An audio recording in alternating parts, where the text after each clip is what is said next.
Hi guys! Tara samahan niyo akong balikan ng childhood na favorite kong kinakain sa mga street food. At kung laking 90s ka at hindi maselan, I'm sure makaka-relate ka dito. Dito lang to sa may Ugbo Street Food Night Market sa may Tondo. Ito yung Crisp and Go na nagbebenta ng iba't ibang klaseng pritong street food. Merong one day old, merong isaw, chicharong bulaklak, crablets, at shrimp na maliit. Naalala ko nung bata ko lagi may naglalako nito sa kalsada. At ang kulay pang anong karito nila, kulay orange, na sure ako na matatandaan nyo kung laking 90s din kayo. Sobrang mura pa nito dati, naabutan ko pa ata yung 3 pesos to 5 pesos nito. Ngayon, 120 pesos na para sa 7 na piraso.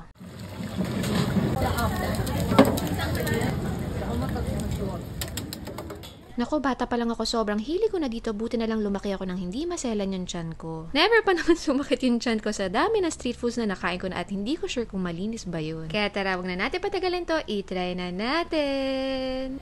Pre, kailangan may suka. Oo, lagyan na natin. Namiss ko to. Ang tagal ko nang hindi nakakain ng one day old, ah. Ako rin. High school pa ako. Sana super crunchy. Masarap kasi ito pagka-crunchy eh. Pinatanggal ko yung updo kasi yung iba gusto updo eh. Ako ayoko nung may mapait. Bakla. Pinatanggal ko na lang. Utang? Ito. Paa. Ah. Saka masarap yung suka. Enjoy ka. Oo. Tagal na nung last nakain ko nito eh. Childhood memories. Bata pa lang ako, nakakain na ako nito eh.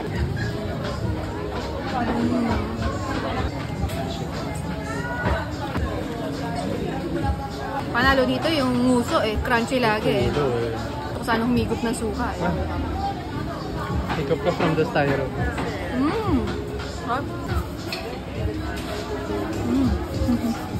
Nakagawa ng paraan. Alang-alang kay suka. Sarap.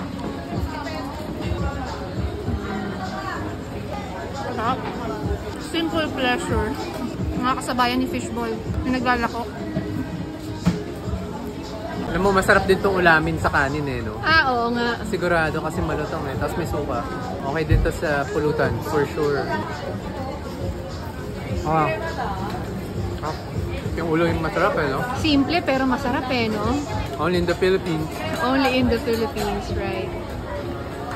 Best part niyan, pa rin. Winner.